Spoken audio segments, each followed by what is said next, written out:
Africa is not doing well. It's one of the worst regions around the world because the main finding is that citizens in the majority still have to pay a bribe to access basic services, whereas in other regions, corruption is there, yes, but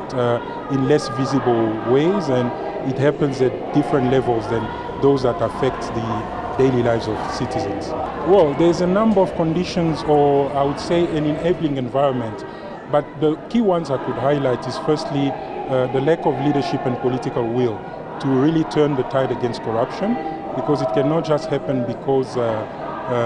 someone feels good about it, but leaders need to show the way. They need to firstly demonstrate that political will, put the right laws into place and policies, but we've seen that even where those are present, where we're lacking is the implementation of those, enforcement, and where there's also a sense that justice is taking its course when people are found to be guilty of corruption. The report also had local government councillors per se as one of the sectors of the public sectors to look at. While they are not on top of those who are perceived as corrupt, but there's still a sizable chunk of respondents who felt that the local government councillors are corrupt, and we can link that usually to events like elections and processes related to those, where sometimes citizens feel that it's not what they voted for, or the people rather they voted for, who gets to lead them in the end, and also while budgets are being implemented. So it has a strong, I would say, flavor of political corruption, where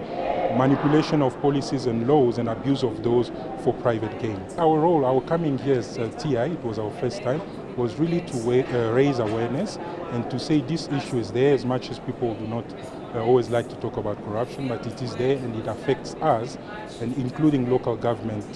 We believe that not all of them are corrupt, because we believe in prevention, so that can only be addressed through putting in place the right policies, but also mechanisms, systems, allowing citizens to be part of public decision-making processes at that level, and also to have avenues to express, to complain about unethical behaviors at local government level. So our coming here was really to raise those issues and to say, how do we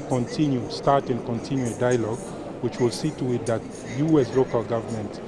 the private sector, because they are also here, and as a civil society, speaking and bringing citizens together to try and address issues that